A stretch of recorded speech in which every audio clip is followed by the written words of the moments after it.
안녕하세요. 반갑습니다. 지금 밖에는 꽃샘추위와 더불어 단비가 내리고 있습니다. 만물이 회생하는 이때 새로운 힘을 공급받는 그런 행복한 아침입니다. 만물들이 이렇게 새롭게 새싹을 틔우며 생명의 길을 바라듯 오늘 하루도 주님께서 우리에게 주신 하루, 우리는 주님의 은총에 햇살을 받고 또 강건하게 힘차게 살아가는 승리의 하루가 되어야 되겠습니다. 오늘 또 종교개혁사 강의에 앞서서 우남 이승만 박사의 4대 건국 그리고 경제 부국을 이루신 중수 박정희 대통령 노래 각각 한 곡씩 듣겠습니다. 먼저 나의 조국 대한민국 듣겠습니다.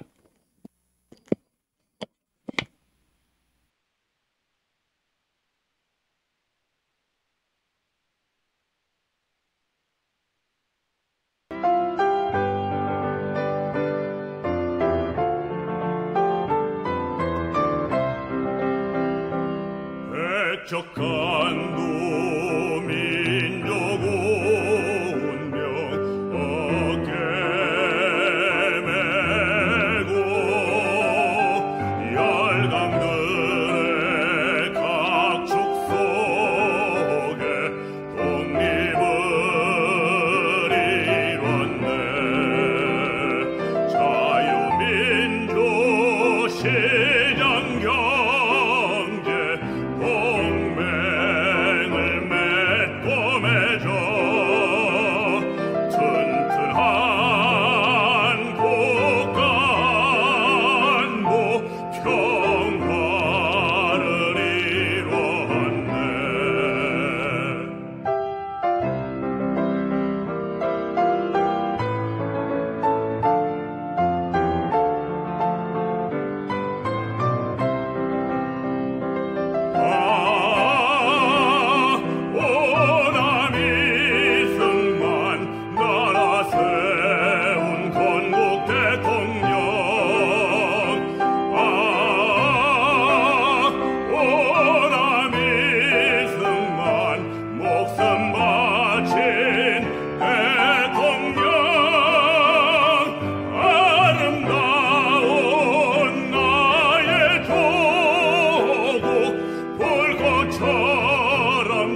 청년이 일어나서 허리띠 졸라매고 밤낮 없이 땀을 흘렸네. 새마을 운동으로 국민 생활 개선하고 산업을 발전시켜 한강 기적 이룩했네. 한평생을 조국 위해 이한 목숨 바쳤건만 하늘이 정한 운명 피하지 못하였네. 오늘은 세계로 내일은 미래로 한겨레의 민족권을 세계 속에 휘날려라.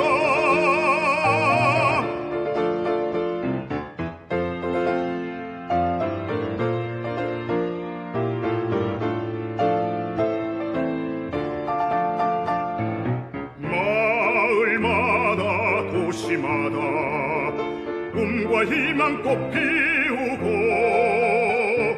서로 돕고 세워주며 선진한국 이루었네. 국방을 강화하여 자유평화 드높이고 온 땅에 혁명의 뜻 불꽃처럼 펼치었네. 한평생을 조국 위해 이한 목숨 바쳤건만 하늘이 정한 운명 피하지 못하였네. 오늘은 세계로 내일은 미래로 한겨레의 민족권을 세계 속에 휘날려라.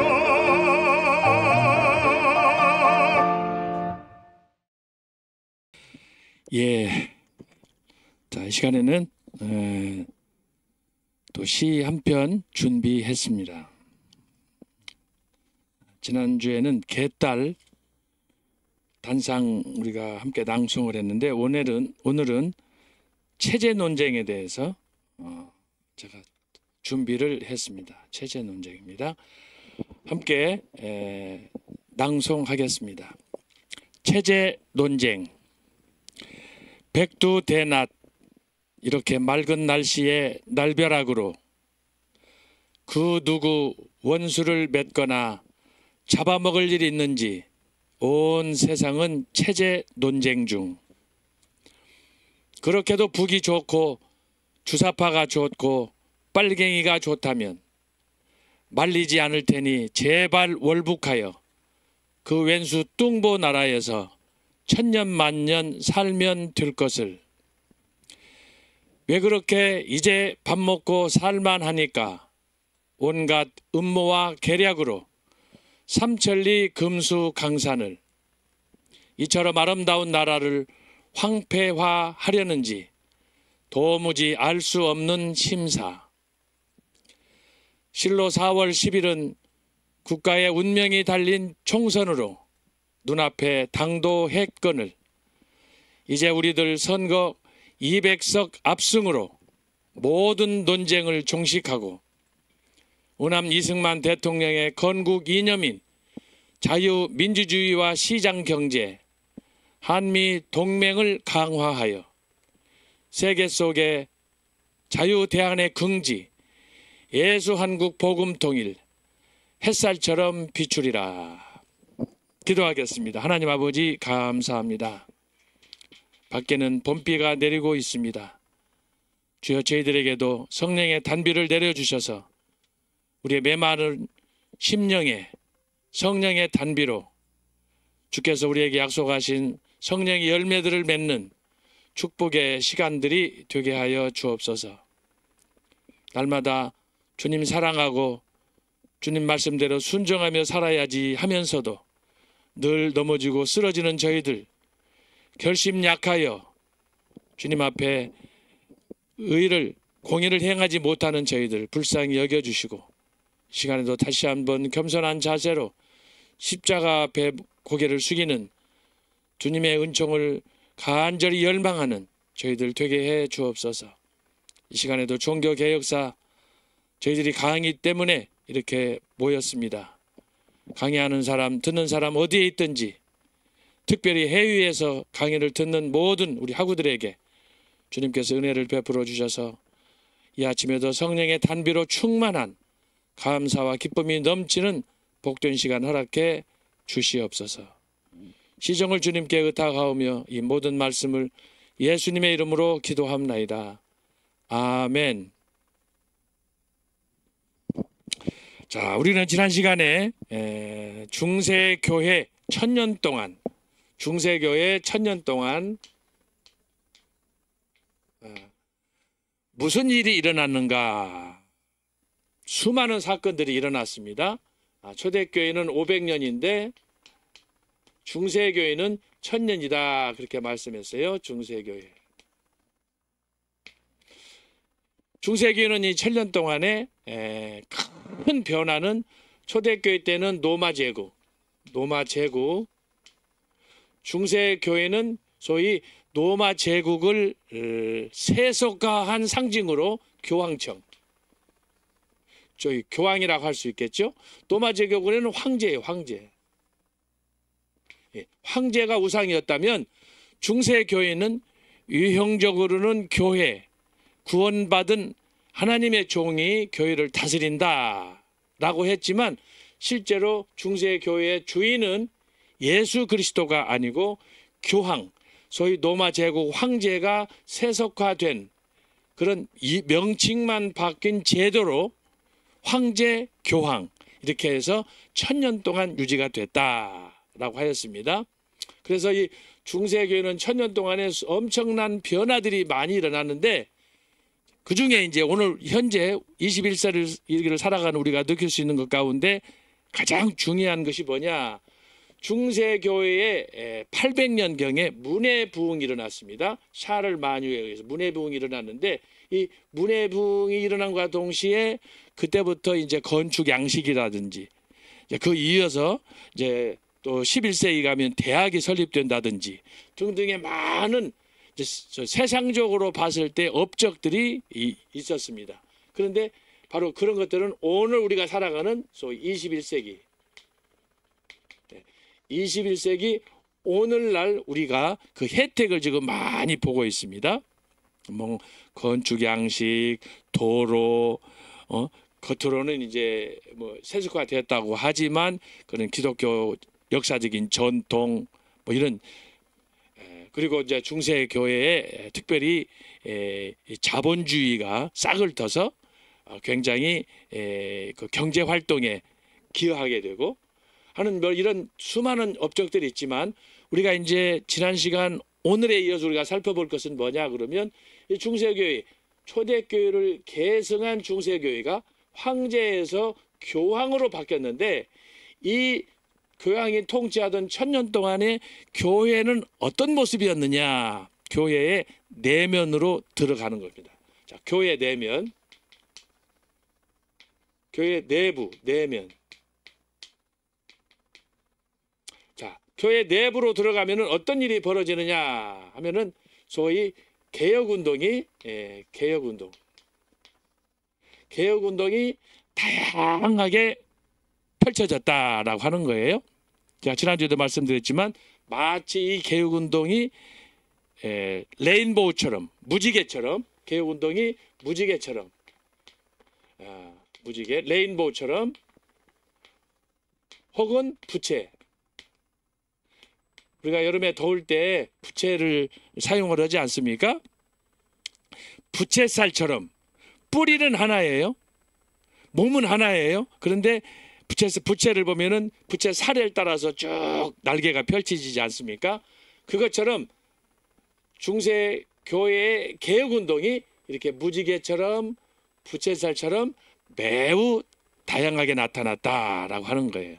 그래서 지난주 우리가 살펴봤던 것은 뭐냐? 소위 세속적 개혁이다. 1번 세속적 개혁운동을 살펴봤고, 여기에는 네 가지를 우리가 살펴봤어요. 첫째는 수도원, 그 다음에 세속 황제,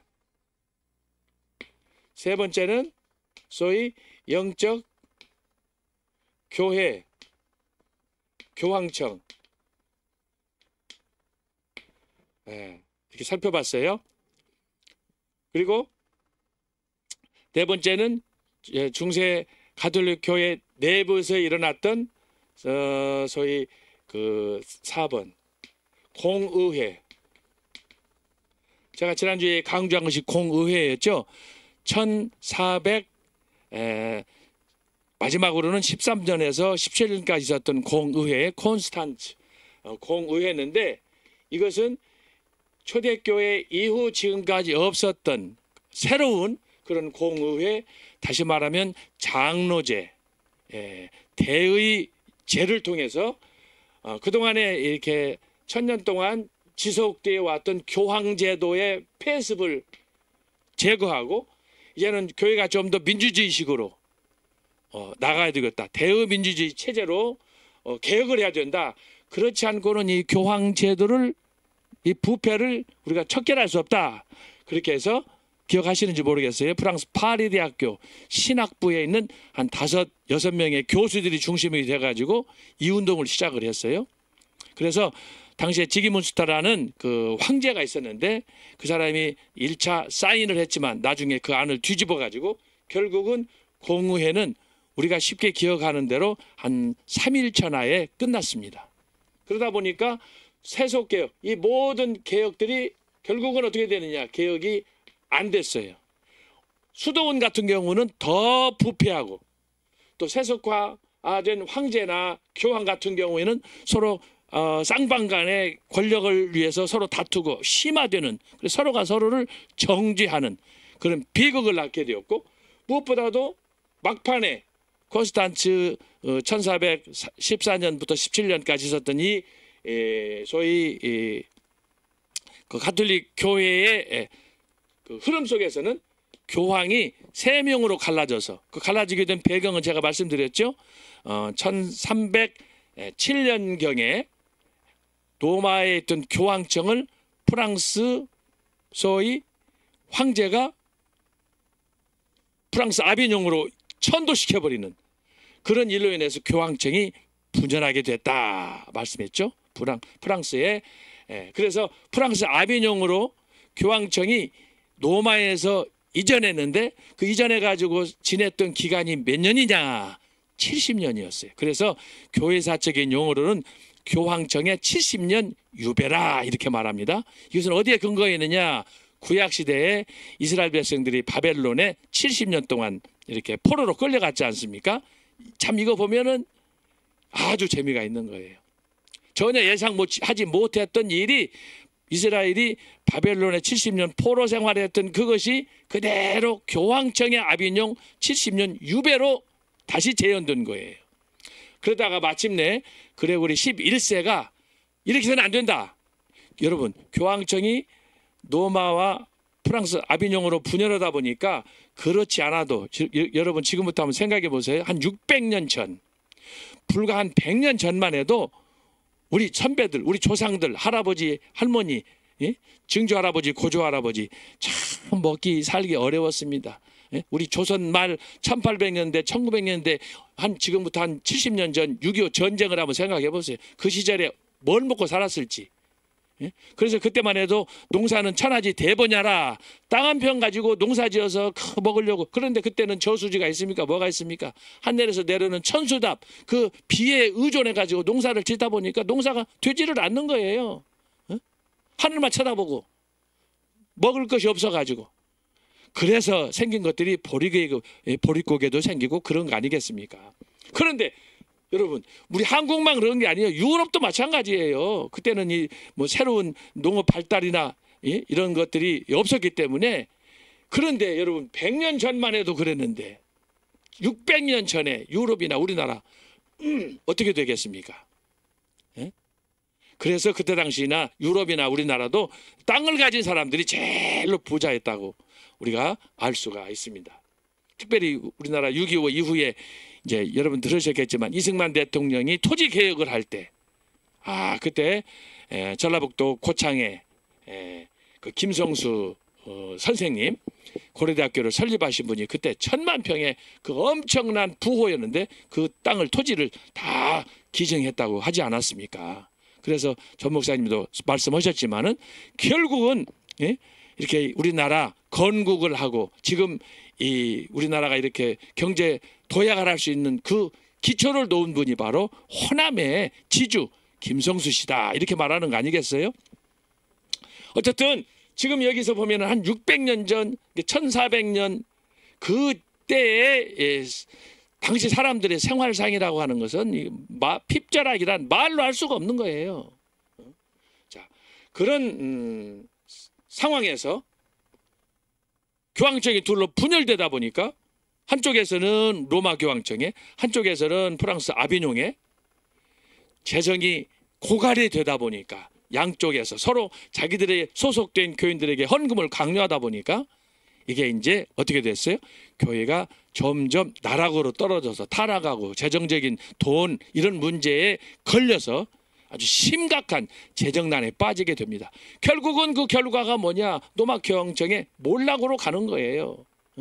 그래서 1300 우리가 그 7년경 이때 이제 로마에서 프랑스 아비뇽으로 갔다고 그랬는데 7년 그러니까 몇 년입니까?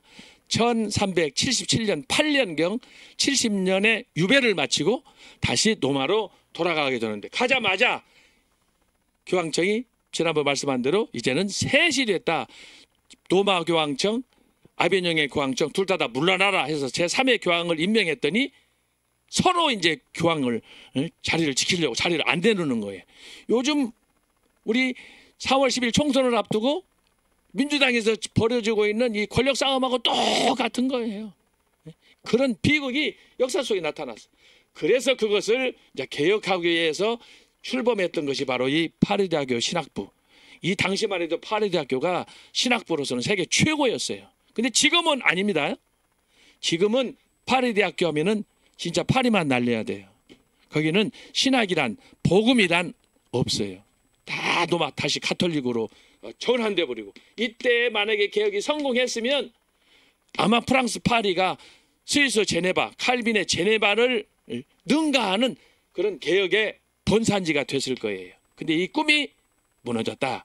그렇게 해서 공의회의 개혁 대의민주주의로 가톨릭은 일방적으로 자기들이 임명해가지고 모든 걸 다스리지만 공의회에서는 뭐예요? 투표에 의해서 절차를 따라서 이제 마치 우리 대한민국의 장로회에서 총회장을 뽑는 것처럼 그 절차대로 해서 이제 날짜를 정하고 주기를 정하고 그래서 정관을 만들고 했지만 이것이 3.1천하에 끝났다라고 하는 거예요. 그래서 이것이 이제 세속적 개혁이다. 지난주 우리가 살펴본 거예요. 지난주에. 이것을 여러분들이 잘 보시면서 자 이것을 무지개처럼 부채살처럼 자 이것을 부채살로 하면 이렇게 그릴 수가 있잖아요. 자 이렇게 해서 자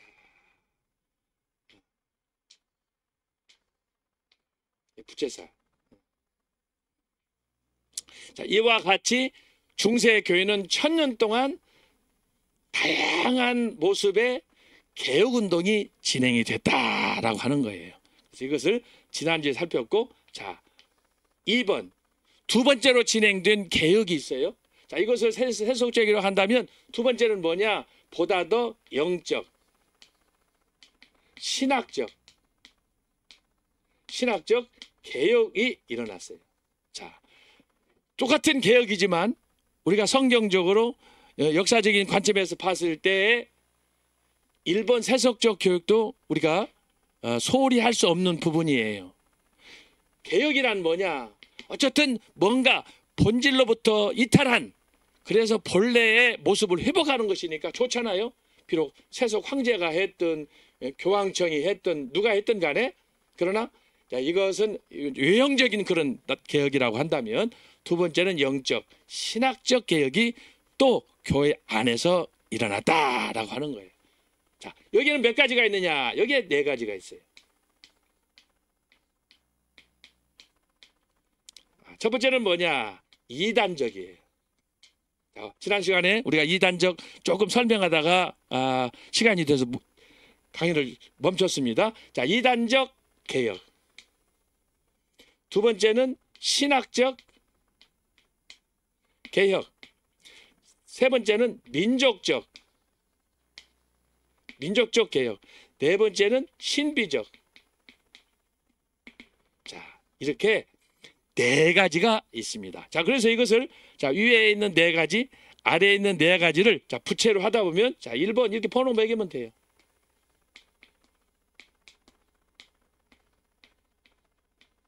자, 이렇게 해서 개혁이 다양하게 일어났다. 그래서 여러분 중요한 것은 뭐냐? 출발은 하나라고 하는 거예요. 중세교회. 그래서 중세교회가 점차 시간이 마치 물결 따라서 파도 치듯이 역사적으로 진행되는 과정에서 이런 운동들이 다양하게 나타나는데 갈수록 이것도 처음에는 세속적인 개혁에서 영적인 개혁으로 이렇게 물결 따라서 쭉 흘렀다라고 하는 거예요. 자, 그러면 지난 시간에 이어서 조금 더 구체적으로 설명을 합니다. 그러면 중요한 건 뭐냐? 이게 세속적인 개혁이 일어나고 두 번째는 신학적인 영적인 개혁이 일어났는데 이 개혁에 대한 천주교 로마 교회의 입장은 뭐였느냐? 이게 중요한 거예요. 자, 로마 교회의 이단 소위 규정.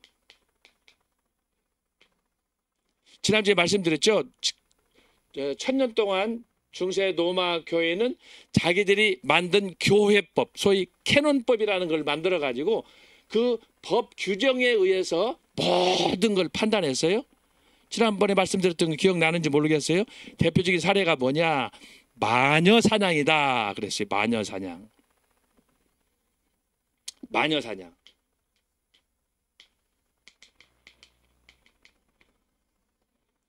그래서 이 교회법에 있어서 가장 중요한 건 뭐냐? 철저한 유계 질서, 교황을 중심으로 해서 모든 그 교회는 모든 성도들은 철저하게 복종해야 된다.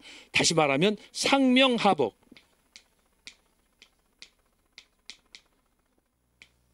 누구도 이걸 거역하면은 이단이 되는 거예요. 그 규정은 뭐다? 바로 이게 교회법이다. 교회법 자기들이 자체적으로 만들어서 마치 우리나라로 말하면 미국에는 미국 헌법이 있고 한국에는 우리 한국 헌법이 있지 않습니까? 우리나라 헌법을 미국 헌법을 우리나라에 적용할 수가 없잖아요. 그런 것처럼 로마 가톨릭 교회는 자체의 교회를 컨트롤하기 위해서 통치하기 위해서 바로 이런 교회법을 만들었는데 이 안에 모든 규정이 다 들어가 있어요. 예를 들면 어떻게 예배는 드려야 되느냐, 어떻게 봉사는 해야 되느냐, 어떻게 사유 참여는 해야 되느냐, 이 등등의 모든 법들이 여기에 교회법에 나와 있는데 그 법의 핵심은 상명하복이고 그것은 철저하게 교황의 말을 들어야 된다라고 하는 거예요. 자, 그러면은 중세 교회에서의 교황이란 어떤 존재다? 자, 여기서 중세 교황은 어떤 존재냐? 신이에요, 신. 하나님의 대리자다. 그러니까 하나님의 대리자니까 교황은 곧 보이는 하나님이었어요. 보이는 하나님.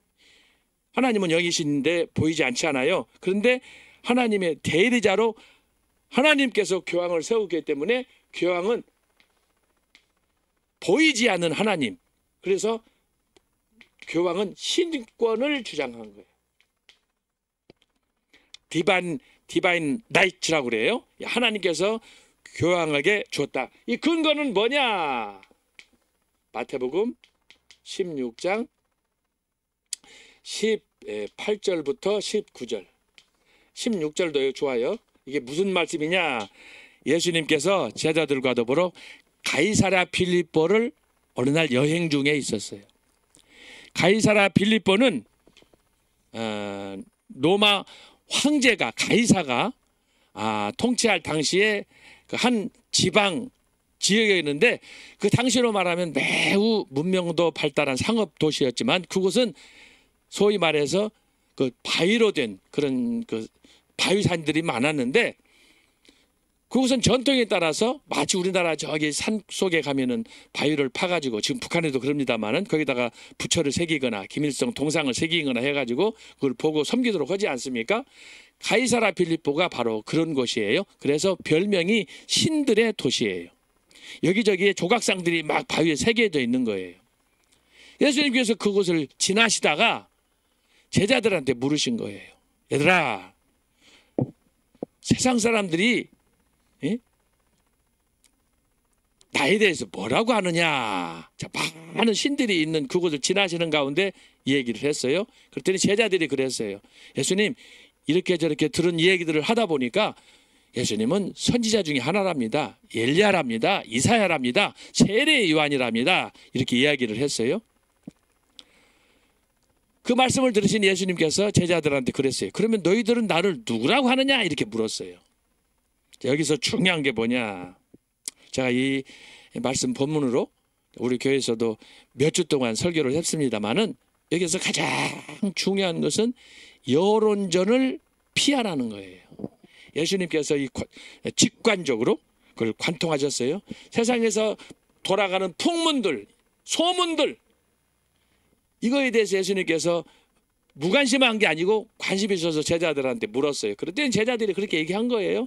뭐 선지자 중 하나입니다. 예레미야입니다. 이사야입니다. 심지어 최근에 죽었다는 세례 요한입니다. 예수님께서 이미 여론을 다 확인하셨어요. 예수님께서 말씀 안 하셨어요?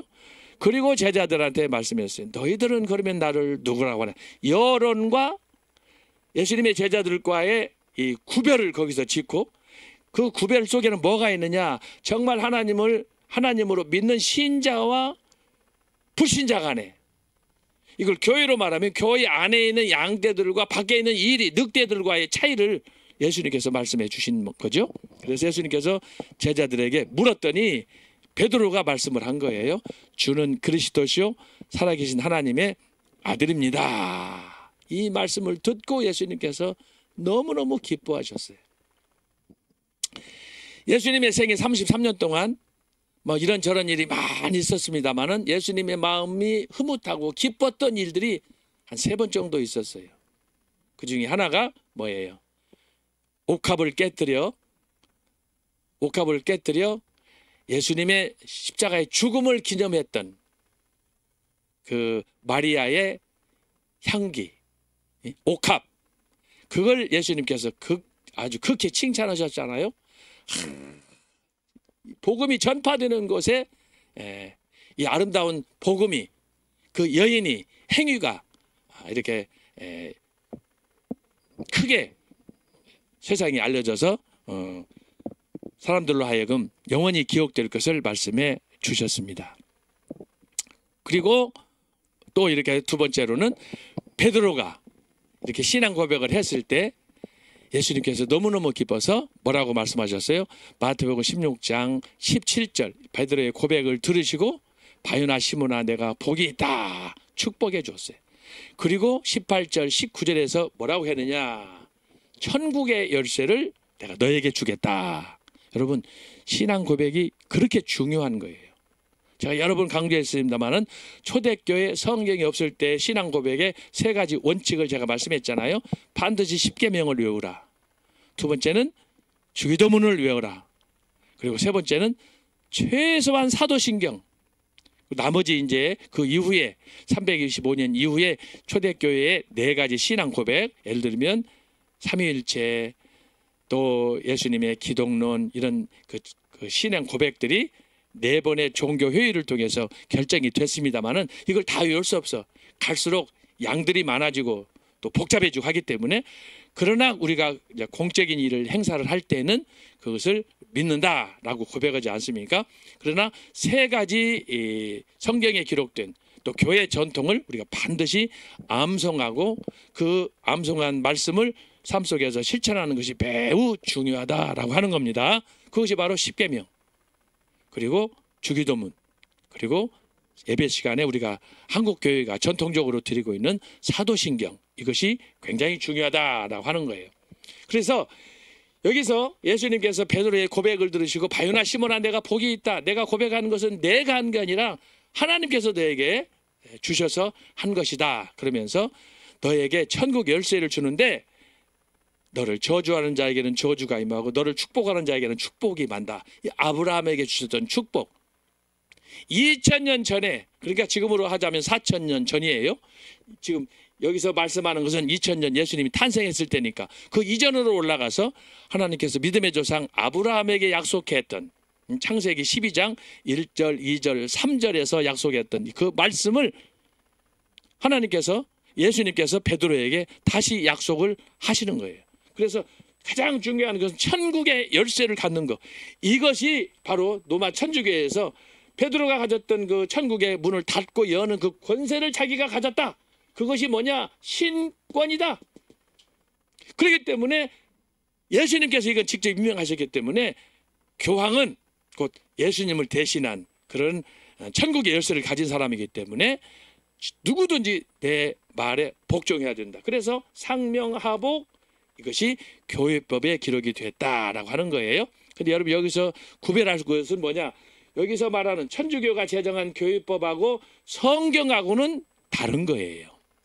자, 그래서 여러분 이것을 헷갈리면 안 돼요. 이것을 뭐라고 우리가 보통 정리하느냐 그러면 교회의 전통이라 그래요. 전통. 이것을 규례라 그래요. 규례. 천주교에서 자기들이 만든 거예요. 그러나 성경에서 가르치는 이 원리는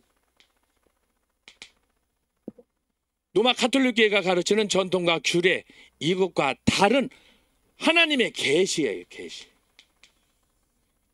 여기는 완전히 다른 거예요.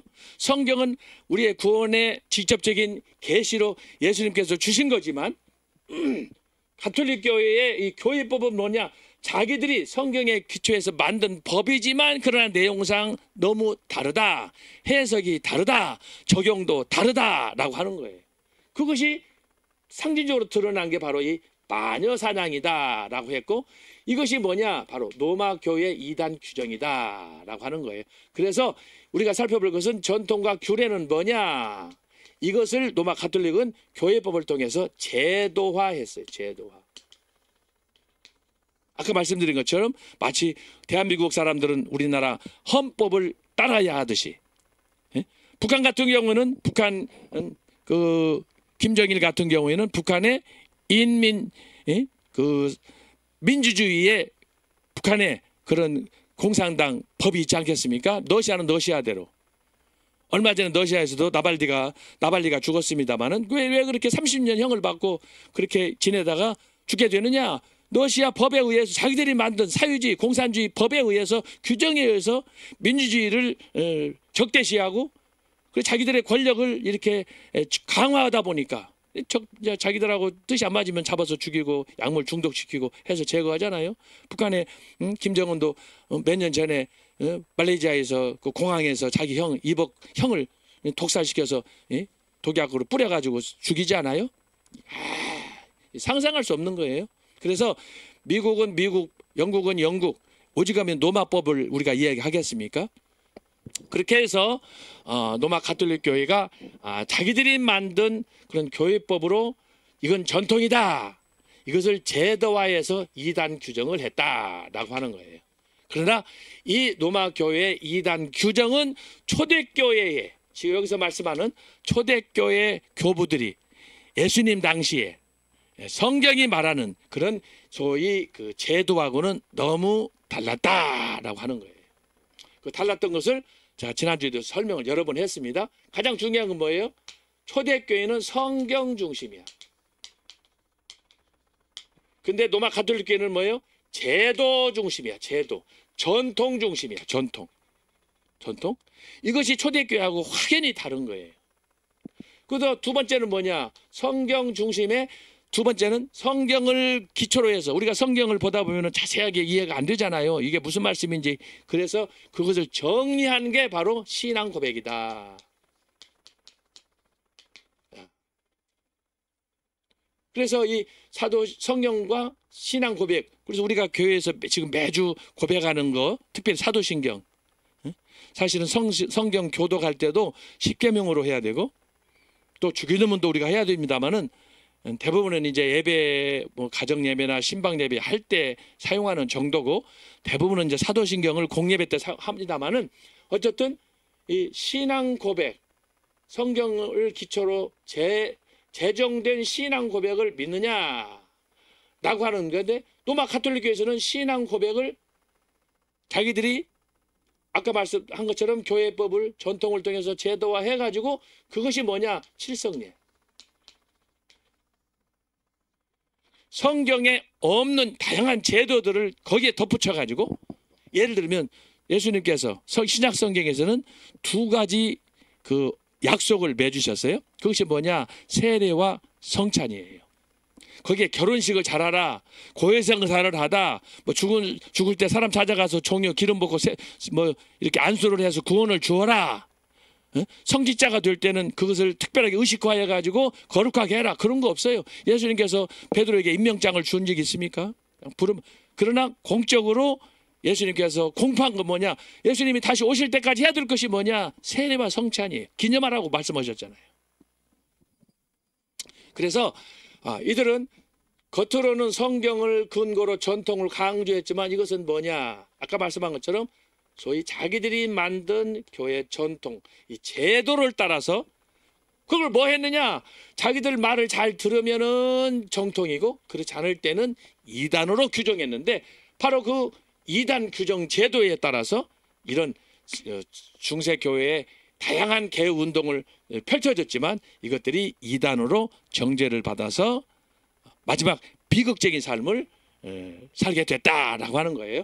특별히 2번 영적, 신학적 종교 개혁, 여기에 해당하는 사람들은 다 그렇게 비극적인 종말을 받게 됐다라고 하는 거예요. 그래서 이것이 여러분 전체적인 그림, 초대교회에서 중세교회로 어떻게 진행이 되는가, 특별히 중세 천년 동안에 어떻게 교회 개혁이 다른 뭐 문예 부흥이라든지 또 교회 건축이라든지 또 이렇게 십자군 운동이라든지 이런 운동, 대학 학문적인 운동들이 어떻게 일어나는가 이런 것들이 펼쳐졌지만 오늘 여기서는 소위 개혁에 중점을 두어서 로마 교회 이단 규정과 관련해서 우리가 살펴보게 되는 것입니다. 자, 그러면 이 시간에는 자, 영적, 신학적 종교 개혁의 이단적 개혁 잘 정리해야 돼요. 이단적 개혁, 신학적 개혁, 민족적 개혁, 신비적 개혁. 그런데 여기서 말하는 이단적 개혁은 뭐냐?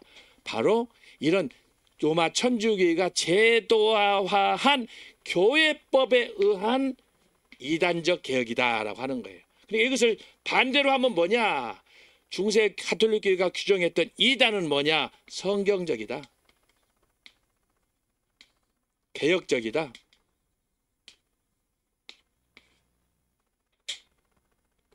여러분 이걸 잘 이해하셔야 돼요. 그래서 중세 교회가 이렇게 교황청이 이단으로 지목했던 여기 피터 발도, 그 외에도 여러 사람이 있지만 대표적으로 이 사람의 개혁은 오늘 우리가 성경으로 봤을 때에는 교회 전통에 보면은 이 사람은 이단적이에요. 그러나 성경에 기초해서 우리가 다시 이걸 봤을 때 이 사람은 뭐냐? 개혁자예요. 성경적이에요. 그것을 여러분들이 염두에 두면서 오늘 강의를 집중해야 된다라고 하는 겁니다. 자, 그래서 3페이지로 가겠습니다. 3페이지. 이런 커다란 이런 그 안목을 갖고 여러분들이 이것을 우리가 이해해야 되겠습니다. 3페이지 가면 이단적 개혁 피터 발도라는 사람이 등장합니다. 3페이지예요.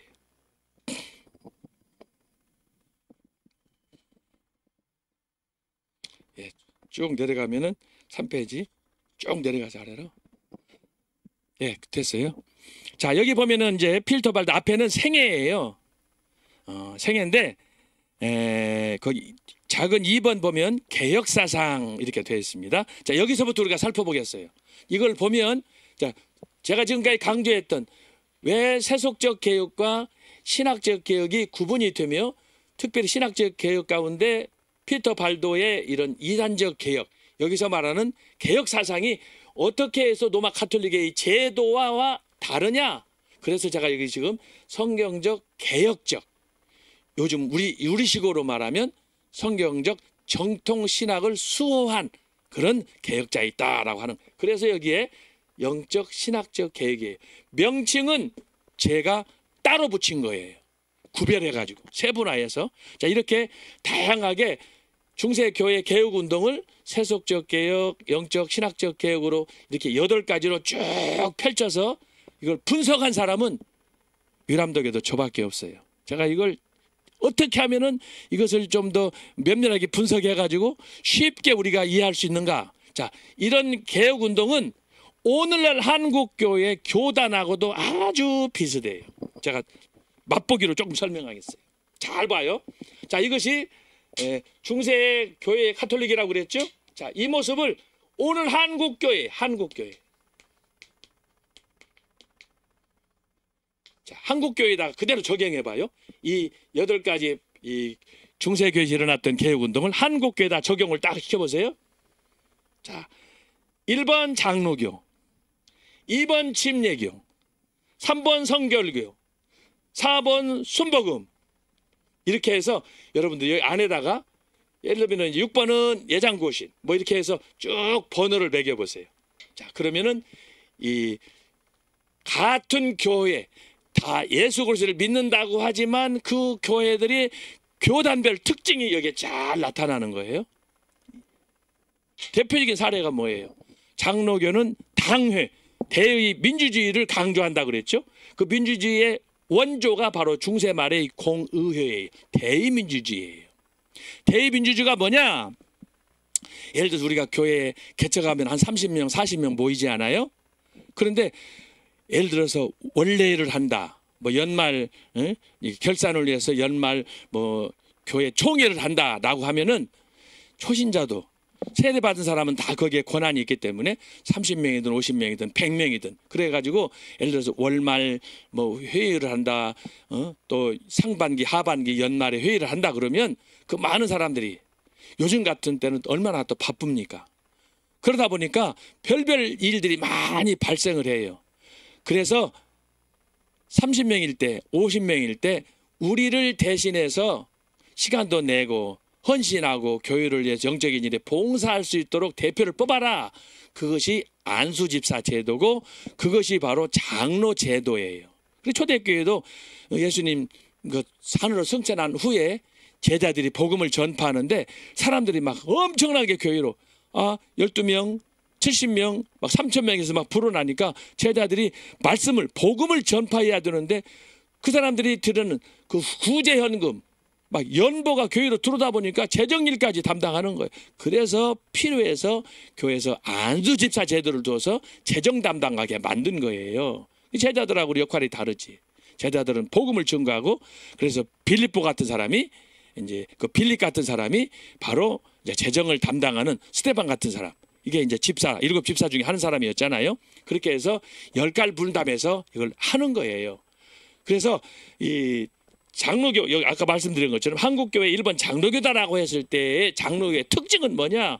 당회가 있는데 그 당회가 되려면은 장로 한두 사람 이렇게 뽑아서 교회인들의 숫자에 따라서 30명에서 50명 혹은 어떤 교회는 100명, 1000명에 따라서 장로 한 사람. 왜냐하면 요즘에는 이제 교회가 대형화되다 보니까 교회가 막 몇만 명 되는 교회도 있잖아요. 그럴 때 헌법에 의하면 30명에서 50명당 장로 하나인데 그러면은 예를 들어서 뭐 교인이 한 10,000명이다, 5,000명이다 그러면 장로가 몇 명이겠어요? 그래서 그건 조금씩 교회의 융통성을 따라 상황에 따라 다를 수가 있지만 일단 작은 교회, 최소한의 교회를 생각할 때 30명에서 50명 장로 하나를 뽑는 거예요. 모든 교인들이 바빠서 특히 농사철 같은 데 일을 해야 되니까 그래서 우리를 대신해서 교회를 다스려 주세요. 그래서 생긴 것이 다 장로제도인데 그것이 바로 대의민주주의, 바로 이 중세 말에 있었던 공의회의 전통에서 남은 것이다 라고 하는 거예요. 그래서 이렇게 그 교회 형편에 따라서 조금 그 장로를 피택하는, 또 안수집사를 세우는 것이 다를 수 있지만 바로 전체적인 그 규칙은 그런 것이다. 그래서 장로교 같은 경우는 대의민주주의, 그렇게 해서 이제 당회 중심으로 하고, 2번 예를 들어서 감리교다, 침례교다, 여기는 특별히 침례교 같은 경우는 장로 제도를 인정하지 않습니다. 이게 침례교의 전통이에요. 그래서 원래 안수집사, 초대교회에 있었던 안수집사를 중심으로 이걸 하는데, 그러다 보니까 이제 목사가 모든 권력을 갖게 되고 당회가 없으니까 당회를 대신하는 게 이제 안수집사회 이렇게 하잖아요. 자, 그런 경우. 그리고 이제 감리교, 감독교회 같은 경우는 원래 여기도 장로, 우리 한국식 장로 제도가 없어요. 자, 그런데 이 감독교회, 감리교회 원래 원조는 뭐냐? 영국의 웨슬레인데 원래 성공회에서부터 나온 그런 교단이에요. 성공회. 성공회의 그러면 뿌리는 뭐냐? 헨리 8세, 엘리자베스, 최근에 죽은 엘리자베스 2세 같은 경우 세속 황제가 교회 주인이야, 머리야. 그래서 우리가 이제 여기서 우리가 지난 시간에도 계속해서 중세의 교황제도에 맞서서 헨리 8세가 교황이 나라 황제들을 임명했는데 이건 아니다. 거기에 가장 크게 저촉된 사람이 헨리 8세야. 이 사람이 자기의 첫 번째 부인 캐서린하고 이제 이혼을 해야 되는데 이걸 교회법에 의하면 이혼을 할 수가 없는 거야. 이건 저주받을 일이야. 그러니까 헨리 8세가 1534년에 수장령을 발표해가지고 야, 내가 오야봉이다, 내가 교회 머리다. 이게 바로 성공회고 앵글리칸이에요. 그 산하에 있던 교회가 원래 감리교회, 웨슬레였어요. 그렇기 때문에 원래 감리교는 바로 그런 감독교회 중심으로 영국 성공회의 전통에 따라서 내려왔기 때문에 그 안에는 장로가 없어요. 감독이야. 그래서 감독도 초기에는 인사이동 해가지고 지역을 3년이나 5년 한 다음에 지역을 돌아갔지만 한국의 감리교는 돌아가지 않아요. 그냥 자기가 개척해서 자기가 교회를 세웠으면 그 대표적인 교회가 쓰리킴 교회 아닙니까? 예를 들어서 금난교회, 광림교회, 이런 교회들이 그 세 형제가 이북에서 내려와가지고 교회 개척했는데 이 교회가 크다 보니까 원칙적으로는 인사이동을 해야 되는데 인사이동을 안 넣어요. 내가 지금까지 여기다 몸 바쳐서 헌신해가지고 교회를 몇만 명 일으켰는데 여러분 압구정에 광림교회 거기 담회장 하다가 저 시골로 인사동에서 지방으로 가라. 여러분 가겠어요? 그래서 스스로 이 법을 어겨가지고 그래서 그렇게 지금 하고 있는 것이 감리교회예요. 그래서 한국에 있는 장로교나 감리교나 침례교는 유럽의 원래 역사에서 없던 교회 전통이 한국교회는 각 교단마다, 장로교도 마찬가지요. 여기는 이렇게 해서 뿌리내는 것이 한국교회인데 이 한국교회는 바로 중세교회 이런 전통과 아주 유사한 강조점이 다른, 또 사회 상황이나 환경이 다른 그런 것 때문에 약간 변질된 그런 상황에서 똑같은 모습을 띠고 있다라고 하는 거예요. 자, 이것이 그래서 중세 교회의 1000년 동안 내려왔던 이 다양한 부채살 레인보우, 아까 제가 얘기했잖아요. 이걸 보면서 여러분이 한눈에 아하, 그래서 교단이 다양하구나, 그래서 교단마다 강조점이 다르구나, 이것을 여러분이 볼 수 있어야 돼요. 어쨌든 이것과 관련해서 정리하자면 한국교회는 지금 이 교파의 난립으로 난맥상이에요. 그것이 제가 여러분한테 지적하고 싶은 이 얘기고, 중세교회는 이렇게 하나의 몇 가지 특징으로 딱 규정이 됐지만 한국교회는 여러분 최근에 들은 얘기로 한국교회는 이런저런 눈만 뜨고 자고 나면 교단이 하나 생긴다는 거 아니에요? 눈만 뜨면 신학교 생겨가지고 뭐 안수 주고 뭐 안수를 주는데 일주일짜리, 한 달짜리, 6개월짜리가 있다는 거 아니에요? 그게 무슨 얘기예요? 꼭 신학교 가서 목사 되나? 돈 좀 주고 뒷거리 해가지고 그렇게 해서 목사 된 사람이 많아요. 예수님께서 제자들을 3년 반 동안 훈련시켜서 예수님께서 사도로 세우셨잖아요. 사도 바울도 아라비아 광야에서 3년 동안 금식하면서 그곳에서 연단을 받았잖아요. 기본적으로 성경에 모세 같은 경우는 미디안 광야에서 40년 훈련 받았어요. 기본적으로 그래서 이제 초대교회 전통은 신학 교육은 3년이다 이렇게 유럽에서부터 지금까지 내려왔는데 3년 공부가 쉬운 게 아니에요. 죽을 일동 쌓아야 돼 사실은. 그런데 이것을 이제 교단마다 이 내용도 달라요. 학교마다 달라. 특별히 우리 한국교회는 이 무인가 신학교, 야간 신학교, 족보도 없는. 그래서 뭐 4일 자기 학교 운영을 위해서 그냥 온갖 편법을 다 동원해 가지고 그런 사람들이 중에 일부는 유학생들도 있어요. 유학파 학박사들도 있어요. 통탄할 일이 통탄할 일. 그런데 또 문제는 뭐냐? 그 밑에 가서 어떻게든지 수단 방법을 안 가리고 목사 안수 받고 학위라도 받으려고 하는 사람들이 또 수를 헤아릴 수가 없어요. 그러니까 한국교회가 어떻게 돼? 저질화되는 거예요. 누가 누구를 제가 폄하하거나 뭐 그럴 생각은 없습니다만은 어쨌든 이것과 관련해서 우리가 중세교회가 이러면 안 된다. 왜 중세교회가 이제 초대교회 500년에 1000년의 전통을 가졌지만 초대교회가 망했느냐? 그건 참여했느냐? 성경을 떠나가지고 자기들이 제도화된 법을 내서 지금 민주당하고 똑같은 거예요. 민주당 하는 거 보세요. 검수안박이라는 건 나는 역사상 처음 들어봐. 희한한 법을 만들어가지고 한 놈을 위해서 다 조작해가지고 그러다가 지금 공천 팽당하고 비판도 못하고 그러려면은 북한으로 가야지. 그래서 제가 오늘 체제전쟁 시를 함께 읽었지 않습니까? 보통 심각한 게 아니에요. 이 사람들이 신앙인지 아닌지. 대부분 이제 그 공천 받으면 이제 곧바로 이제 유세를 시작할 텐데 70명이 민주당 국민의힘 할 것 없이 70명이 교회 폐쇄법을 발의해 가지고 이런 처죽이놈들이 어디가 있습니까? 지금 우리가 그런 시대에 사는 거예요. 자, 그래서 여러분 중세 교회에 이런 다양한 무지개처럼 부사체처럼 다양한 이런 교회 교단의 모습이 등장을 했는데 한국 교회는 이보다 훨씬 더 악화되고 심화됐다라고 하는 거예요. 자, 그럼에도 불구하고 우리가 중세 교회 영적 신학적 개혁 운동을 통해서 이단적 개혁을 주도했던 소위 여기 피터 발더 같은 경우는 우리가 중세 교회에서는 이단으로 정죄받았지만 우리가 다시 성경 말씀을 통해서 봤더니 이 사람이 개혁자였다. 이 사람이 옳았다. 이럴 때 비록 피터 발도가 이단이 되었지만 이 사람은 뭐예요? 이 사람은 순교자가 되는 거예요.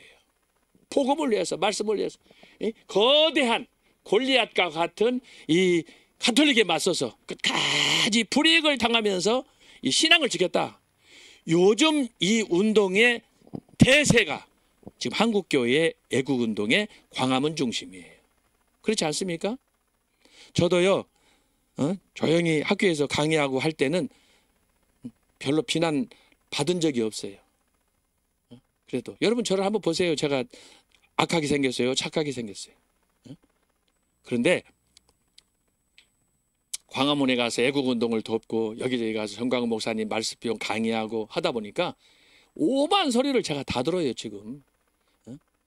왜 총신대학교 명예를 네가 뭔데 받고 다니냐? 네가 뭘 한다고 정광훈 목사님이 그 이단 같은 그런 소리 하는데 거기가 붙어 있느냐? 왜 옆에 있냐? 아유, 제가 뭐 여러분 말 안 하니까 그렇지 이런저런 비난, 욕 그런 거 안 들었겠습니까? 그러나 제가 볼 때 바로 여기에요. 피터 발도처럼 떠들라면 떠들으라는 거지. 강의실에서 교수들 가만히 앉아서 기도하고 금식하고 그걸로는 만족할 수 없는 거예요. 그러려면 다 수도원으로 가든지. 한국교회 지금 문제가 뭡니까? 대부분의 목사들이 그래. 대부분의 목사들이 앉아가지고 안주하고 편안하니 이렇게 대접받으면서 설교 한 편으로 만족하고 말이에요. 교인들 숫자 노름에 만족하고 말이에요. 나라가 어려운데 지금 200상 안 하면 우리 지금 대한민국이 전폐가 갈리는 이 체제전쟁에 지금 우리가 빠져 있는데 절대 다수가 대부분의 사람들이 모른 체 하고 귀를 닫고 있다 이 말이에요. 그럴 때 여러분 한국교회 이상하고 중세교회 교황하고의 이 입장은 100분의 1, 1000분의 1도 이때가 더 어려운 거예요. 그래도 우리 돌아보면 주변에 교회들도 많고 십자가도 많지만 이때는 교회도 없을 때예요. 완전히 일당 독재로 북한처럼 로마 가톨릭 교회가 다리 되던 그때에 아니다. 교황청은 잘못됐다. 교황은 아니다. 사탄이다. 그러면서 성경으로 돌아가서 소위 백투더 바이블 무브먼트를 전개했던 최초의 개혁운동가 피터 발도. 이 사람은 1000년 전에는 잊혀졌지만 나중에 이 사람이 자료를 찾고 연구하다 보니까 이 사람이 보배야. 그렇게 해서 명칭은 제가 이단적으로 했지만 실질적으로는 성경적인 말씀으로 돌아가는 운동을 펼친 사람이다. 자, 3페이지 2번 개혁사상 보겠어요. 자, 발도파의 특징은 복음에 기초한 단순한 순종과 엄격한 윤리의 적용, 당시 지도자들의 타락상을 비판하고 고발했으며 환상예언, 입신, 천년 왕국에 대한 신앙, 그리고 사회개혁에 적극 참여함으로 박해를 받았다. 그들은 콘스탄티누스의 정책, 성상숭배, 교회 제도를 반대했는데 특히 성경에 명백히 위배되는 가톨릭 교회의 의식들, 대표적으로 칠성례를 거부했다. 제가 아까 말씀드리잖아요. 칠성례 이런 걸 제도화해서 성경에 없는 것들을 만들어가지고, 그래서 그 만들어서 그걸 왜 그러면 제정해서 그걸 강요했느냐? 그게 돈줄이라 이 말이죠. 헌금. 그래서 교회가 타락하게 된다. 자, 그런데 이들의 개혁운동은 이후 16세기 종교개혁 시대에 다른 분파와 통합되거나 영향을 주고받으며 스페인, 프랑스, 독일, 이탈리아, 심지어 폴란드와 헝가리로 확산이 되었습니다. 그들은 주로 알프스 남부에 있는 서부 피지먼트 지역에 생활하면서 박해받지 않는 자신들의 교회를 세웠습니다. 왜냐하면 너무너무 힘들게 박해하니까 마치 우리가 저 정설에 가는 것처럼, 강원도 태백산에 산속에 들어가는 것처럼 그들이 그 깊은 산속에 들어가서 자기들만의 신앙 공동체를 형성하면서 생활했다라고 하는 거예요. 여러분, 요즘 같으면 이제 한국 교회가 교인이가 많지만 지금부터 1000년 전에 그렇게 소수의 공동체인데 그나마 쫓겨서 산속에 가서 밀림지대에서 예배한다. 여러분, 이 자체가 순교 신앙입니다. 제가 초대교회 강의할 때 얘기했죠. 초대교회 신앙의 꽃이 뭐냐? 순교 신앙이라고 말씀했잖아요. 혹시 강의 들으신 분들 기억합니까? 순교는 신앙인의 모두의 열망이에요. 최후의 우리가 잡고 추구해야 될 신앙인의 꽃이에요. 바로 이 피터 발더 같은 경우에 그렇게 한 거예요. 중세시대에 순교란 뭐냐? 목숨을 걸고 이단 정죄 받으면서도 불구하고 저 산속 들어가서, 여러분 산속에 들어가면은 삶의 위협도 느끼지만 뭘 먹고 삽니까? 지금부터 1000년 전에 풀뿌리 캐서 먹어야지. 그런 상황이에요, 여러분. 그래서 우리가 지금 살아가면서 신앙생활하는 거, 이것은 정말 우리가 각성해야 될 거예요. 그런 면에서 보면 우리의 신앙생활은 솔직하게 까놓고 얘기해서, 여러분, 저와 여러분의 신앙생활은 신앙생활이 아니에요. 너무 부유한 거야. 너무 배부른 거야.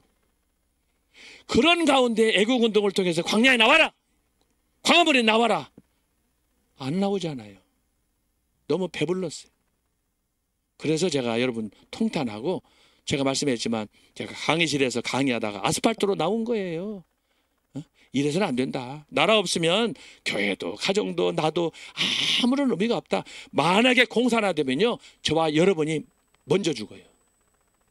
안 그러겠습니까? 김일성이가 보여준 그 삶의 궤적이 그거 아닙니까? 자기 주변 직원들 싹 제거하는 거 보세요. 지금 민주당 보세요. 민주당이 원래 누구 거예요? 문재인으로부터 내려온 거 아닙니까? 김대중으로부터 내려온 거 아닙니까? 근데 지금 이재명 하는 게 뭐예요? 싹 거들내는 거예요, 지금. 그걸 보면서도 사람들이 정신 못 차린단 말이에요. 자, 그래서 여기서 여러분들이 그걸 연상을 해서, 그래서 중세 로마 교회가 이단으로 정죄했던 피터 발도는 사실은 성경적이고 어떻게든지 몸부림을 치면서 주님의 말씀대로 살아가려고 그렇게 고민했던 그런 사람이다. 자, 그 다음에 읽어봐요. 그런데 이들의 개혁운동은 이후 16세기 종교개혁 시대에 다른 분파와 통합되었다.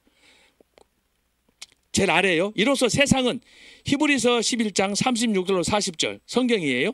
또 어떤 이들은 조롱과 채찍질 뿐 아니라 결박과 옥에 갇히는 시련도 받았으며 돌로 치는 것과 톱으로 켜는 것과 시험과 칼로 죽임을 당하고 양과 염소의 가죽을 입고 유리하여 궁핍과 환난과 학대를 받았으니 이런 사람은 세상이 감당하지 못하느니라.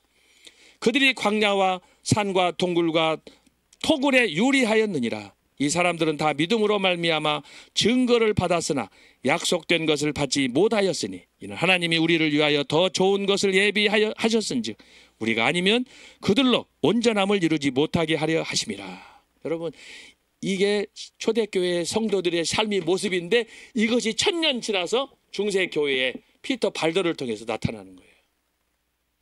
여러분, 얼마나 용기가 되고, 여러분, 저와 여러분이 지금 고생하면서 애국운동하면서 이렇게 하는 건 이 당시로 말하면 우리가 하는 건 고난이 아니라니까. 우리는 집에서 뭐 먹을 거 먹고 옷 입을 거 입고 다 따뜻한 난방에 잠자면서 할 거 다 하면서 하잖아. 여기는 다른 거 없어요. 이단으로 한번 지목되면 그 사람은 그날부터 쫓기는 사람이에요. 어떻게 거리를 활보합니까? 산속에 들어갔다고 말씀드렸잖아요. 자, 왜냐하면 그들은 하나뿐인 생명을 도모하지 않았기 때문이다. 그들은 믿음으로 세상을 이긴 것이다. 그러나 로마 교회가 박해와 처형을 불사하면서 13세기 초에 많은 발도파 신도들이 정통 신앙으로 복귀하였다.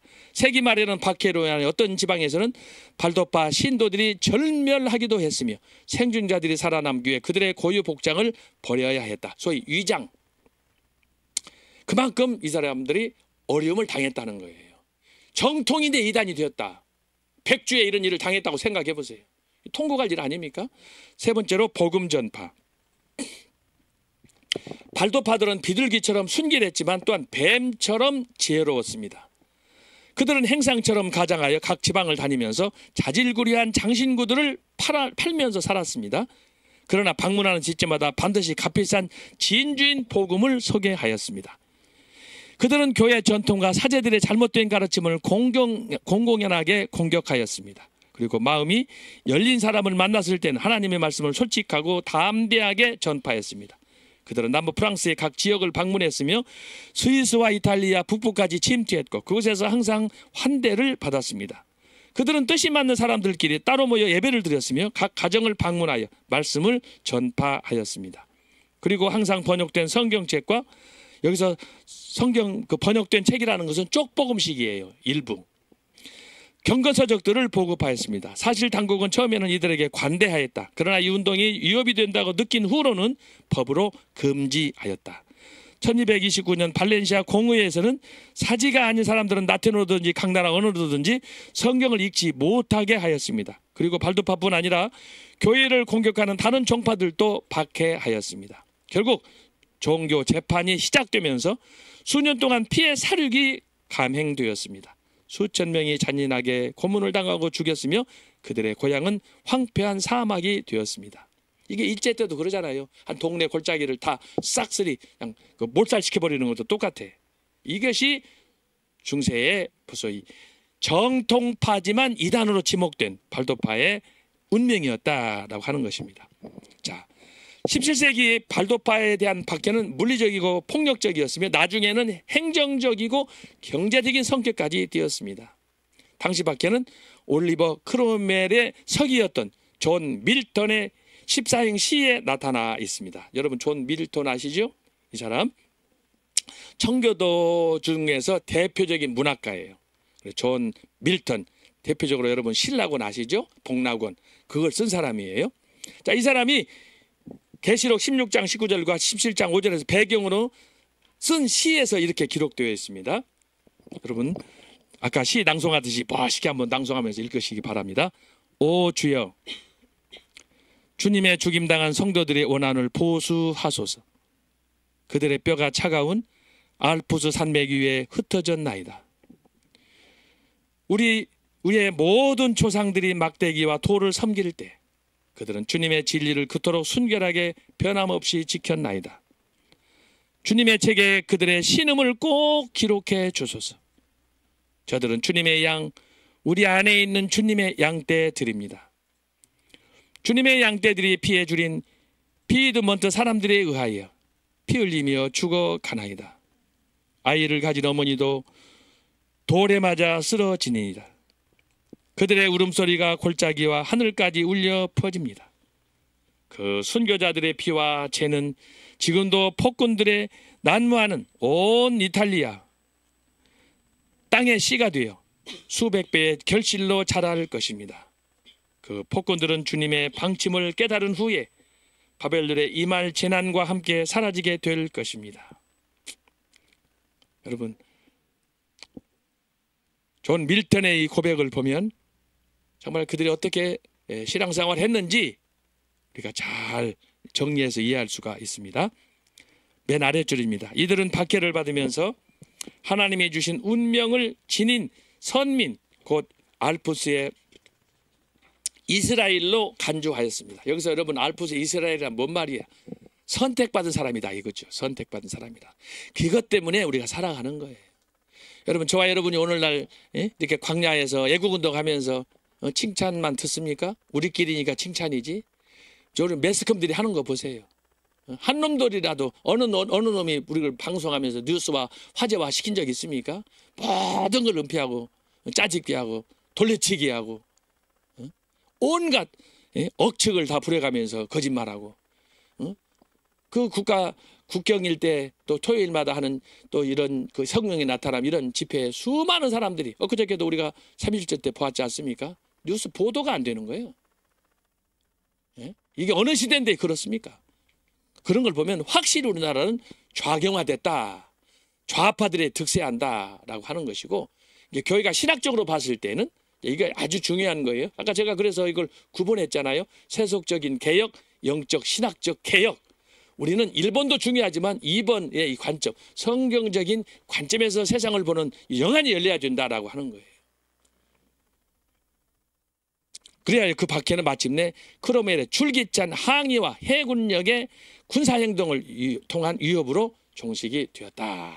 여러분이 고난받는 그 소수의 공동체, 마지막 희망은 뭐냐? 이스라엘처럼 선택받은 그런 공동체가 됐다. 바라기는 저와 여러분도 오늘 이 발도파들이 가졌던 그 신앙, 그 행적, 마지막 그들이 추앙받았던 그 신앙처럼 저와 여러분이 마지막 이 시대에 이스라엘의 선택받은 하나님의 자녀가 되어야 될 것입니다. 지금 바로 하나님 원하시는 것은 그런 사람이에요. 자, 두 번째로 5페이지 가면은 자 4번 신학적 개혁운동 해서 존 위클리프입니다. 여기서 존 위클리프하고 다음에 우리가 살펴볼 존 후스는 개혁의 꽃입니다. 꽃. 조금 전에 위클리프 봤잖아요.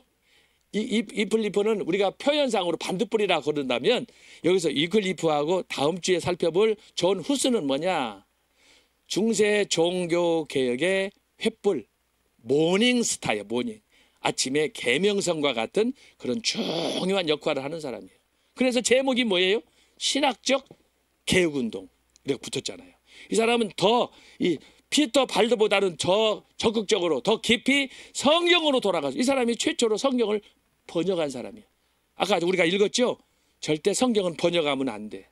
성경은 아무나 읽을 수 없는 책이야. 그래서 성경은 금서야. 그런데 존 위클리프가 여러분 가톨릭의 명령 이거 교회법에 따라서 성경 번역하지 말아라. 응? 불게이트에 의해서 헬라어를 라틴어로 번역한 그 성경만 그것도 성직자만 읽게 되어 있는 그것을 일반인들이 다 읽을 수 있도록 everybody 모든 사람들이 성경을 대하고 읽을 수 있도록 성경을 라틴어에서 영어로 번역했다? 여러분 이건 이단 중에 이단이지. 그런데 그 번역을 통해서 영국 교회의 복음이 급속도로 확산되어 나가는.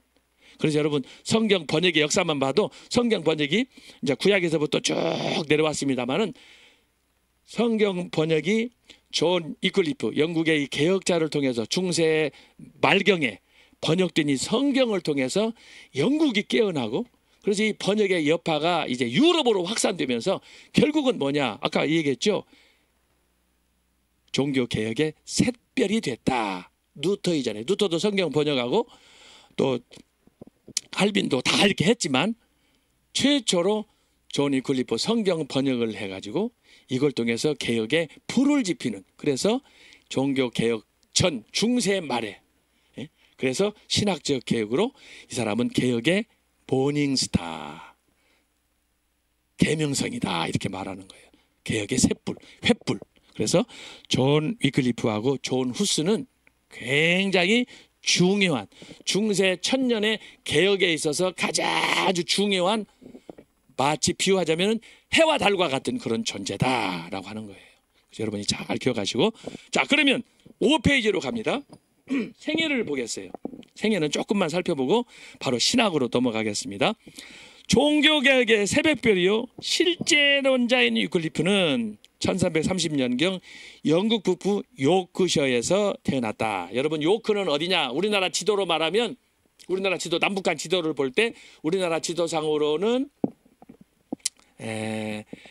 요크면은 원주 유해, 이렇게 우리나라 지도가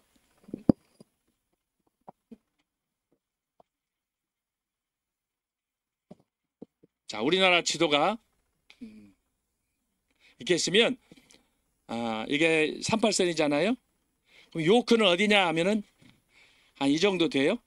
이 정도면은 뭐 태백, 정선, 원주는 아니고 하여튼 이 국경, 철책, 뭐 철원, 하여튼 그쪽이에요. 이게 우리나라 지도, 이건 북, 우리나라 남 이렇게 돼 있는데, 이 우리나라 지도는 영국의 지도하고 아주 닮았어요. 이것은 스코틀랜드, 이것은 영국, 그리고 여기에 딱 우리나라 전라남도 정도 되는 이 지역이 소위 웨일즈야. 웨일즈. 전라남북도 정도 될까? 하여튼 조그마한 웨일즈. 그리고 여기에 이게 아일랜드야. 아일랜드. 특별히 여기는 북아일랜드, 남쪽은 아일랜드. 이 아일랜드는 로마 가톨릭이고 북아일랜드는 이제 여기 다시 둘로 나눠져 있어요. 그래서 한쪽은 가톨릭, 한쪽은 개신교, 특별히 주로 장로교도들이 많이 살아요. 옛날에 제가 영국에 있을 때 30년 전에는 거의 뭐 일주일 사이, 한 달 사이 폭동이 많이 일어났어요. 왜냐하면 가톨릭하고 개신교하고 서로 충돌하니까. 그랬는데 이제 지금은 조용해졌어요. 이제 정치적으로 협상을 해가지고. 그래서 이 네 나라예요. 1번, 2번, 3번, 여기 아일랜드, 4번. 이 네 나라를 유나이티드 킹덤이다 그렇게 말하는 거예요. 이것이 어떻게 언제 되느냐? 1707년. 이때부터 소위 잉글랜드, 스코틀랜드, 웨일즈, 노던 아일랜드 그랬는데, 바로 이 1700년 7년 영국 여왕으로는 퀸 앤이라고 있어요. 앤이라는 이 여왕이 있었는데, 이 여왕이 법을 공포해 가지고 이 네 나라를 하나로 통합시켜 버렸어요. 그랬는데 이제 2018년경 여러분 아시는 브렉시트라고, 그래서 영국이 EU 공동체 탈퇴해 버렸잖아요. 그러면서 지금 이 영국이 탈퇴하니까 이 네 나라가 싸그리 다 탈퇴하는 거예요. 그래서 지금 이것 때문에 영국이 지금도 완전히 종결되지 않고 끝난 상태가 아니에요. 뭐 경제적으로, 정치적으로 여러 가지 복잡한 일들이 많이 있습니다만은, 어쨌든 요크가 어디냐? 요크가 바로 여기다. 우리나라 지도로 말하면은 한 이쪽이 부산, 이게 런던이에요. 런던. 부산은 런던. 여기가 스코틀랜드 수도 에딘버러. 여기는 글라스고. 제가 여기 10년 있으면서 쭉 여행을 했기 때문에 영국 지도. 그래서 여기가 요크가 북쪽이에요. 스코틀랜드로 말하면은 국경선 근처 영국하고, 이 요크인데 이것이 뭐냐? 자, 런던 이쪽에 남쪽에가 캔터베리가 있어요. 캔터베리는 뭐냐? 영국이 성공이라고 그랬잖아요. 영국 성공의 본부가 있는 교회가 캔터베리예요. 캔터베리 대성당. 여기에 일화도 있고 소설도 나고 많이 에피소드가 있어요. 1500년대 종교 개혁이 일어날 때 영국 사람들은 성지 순례를 할 때 본래는 이스라엘로 가야 되잖아요. 근데 그 당시에 돈도 많이 들고 일정도 많이 걸리니까 어디로 가느냐? 그걸 대체할 수 있는 성지순례 코스가 바로 캔터베리였어요. 자, 그런데 오늘 지금 여기서 말하는 저 위클리프의 그 태어난 고향은 바로 이 요크다라고 하는 것이고, 성공회에서 봤을 때, 영국 성공회에서 봤을 때 요크는 뭐냐? 영국의 캔터버리가 제1본부라고 한다면 요크는 제2의 본부가 있어요. 그래서 요크민스터, 웨스트민스터 그러잖아요. 그런 것처럼 북쪽에서 태어났는데, 여기 이제 세 번째 줄 16세에 옥스퍼드 대학에 진학했다. 여러분 이때 당시에 지금부터 16세기니까 약 한 500년이에요. 500년, 600년. 1500년이니까 그건 한 700년 되겠네요. 16살 때 옥스퍼드 대학에 진학했다. 여기 옥스퍼드 대학은 제가 여기다가 자세하게 썼어요. 현재 여기 굉장히 중요하니까 한번 읽어봅시다. 자, 옥스퍼드 대학 여러분 꿈만 같은 대학 아니에요?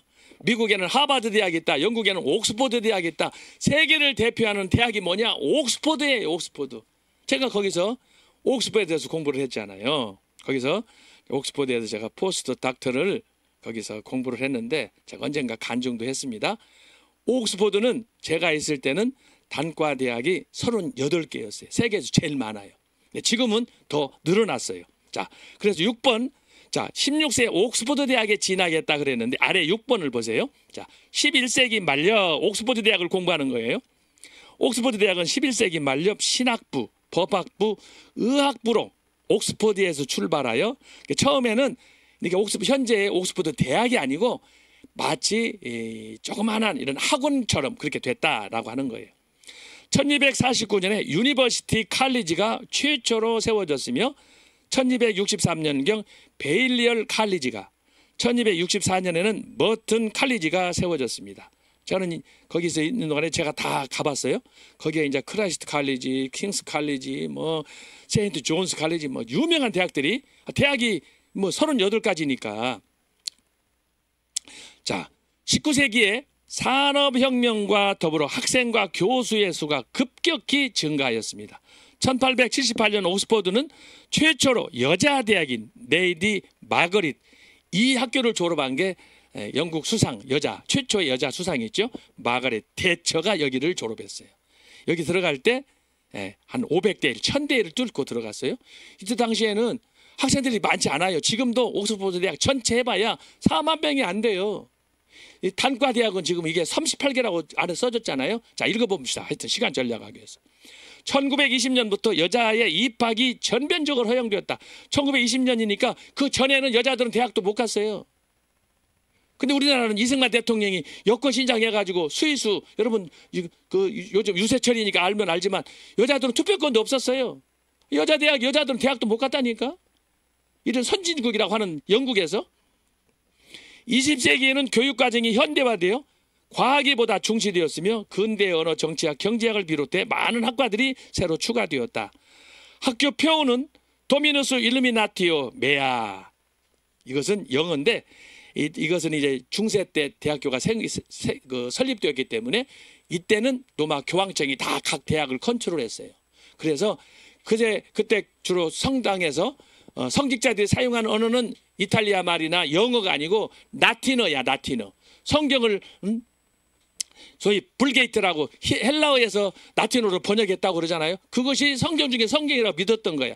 그것을 사용을 했어요. 그런데 그것을 이제 번역을 했어요. 영어로. 성경이 유글리프에서 번역되면서 그걸 따라봤더니 더 도미누스 일루미나티오 메아는 더 로드 이스 마이 라이트.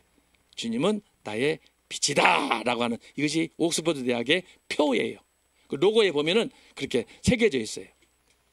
우리 집에 기념으로 내가 공부할 때 사온 컵에도 이거 딱 새겨져 있어요. 쟁반에도 새겨져 있어요.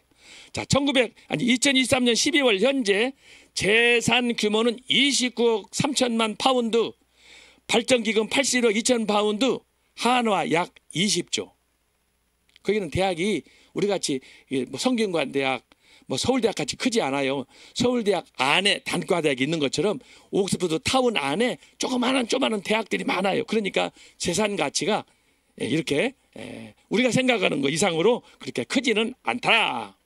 그러나 그 대학의 건물들이 아주 오래된 건물들이기 때문에 아주 고풍스러운 그런 모습인데, 제가 옥스퍼드 대학하고 한국에 있는 대학들을 비교할 때 가장 유사한 대학이 고려대학교의 그 돌로 석조 건물로 지은, 영국은 대리석이지만 우리나라는 대리석은 아니잖아요. 그런 고풍스러운 건물들이 옥스퍼드는 자리 잡고 있다. 학교 규모는 단과대학이 38개, 도서관이 128개, 박물관 13개. 여러분 상상이 됩니까?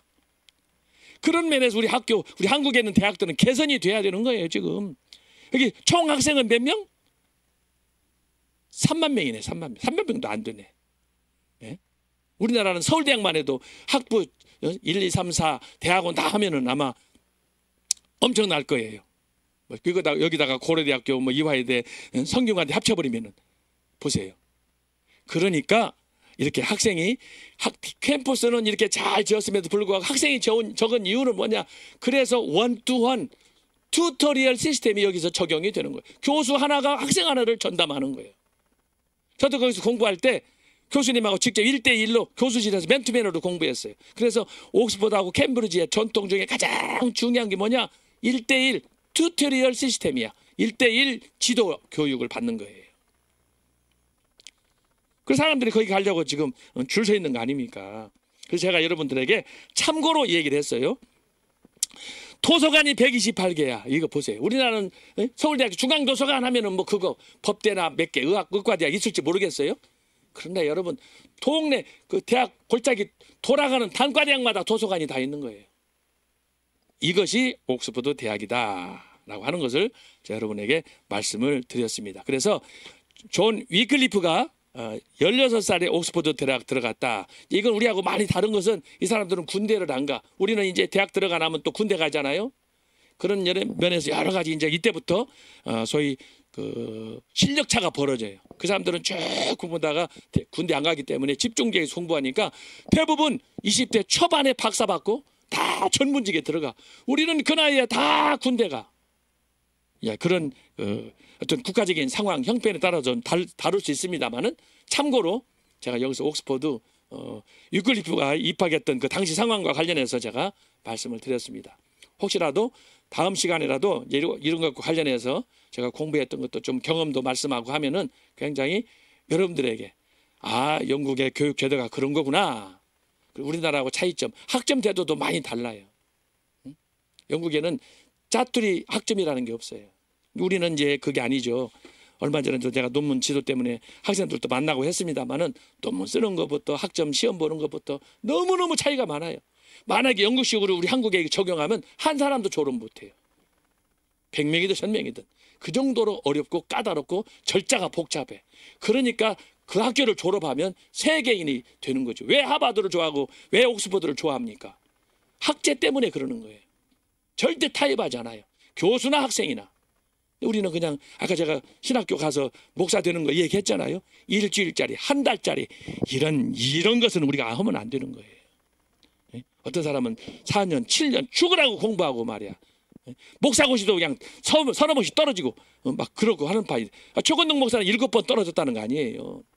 그 옛날에 100년 전에. 지금은 신학을 우습게 알고 말이에요. 너나 보따리 사가지고 헐것 없으면 신학교 가는 걸로 알고 말이에요. 그것도 제대로 공부도 안 하고 그러면 안 되는 거예요. 여러분, 제가 지금 중세교회 개혁을 얘기하면서 하는 거예요. 여러분 강의 들으면서 정신 바짝 차리고, 혹시 우리 가운데 강의 듣고 나도 언제 목사 안수 받을 수 있나 그런 거 끼웃거리지 마세요. 제 강의 듣고 정신 바짝 차려요. 제가 그런 질문들을 많이 들었기 때문에 하는 얘기예요. 언제 앞으로 무슨 과정하면은 나도 안수 받을 수 있습니까? 그렇게 싸구려 안수 받아가지고 그 바보짓 하려고 그럽니까? 자존심도 없어요.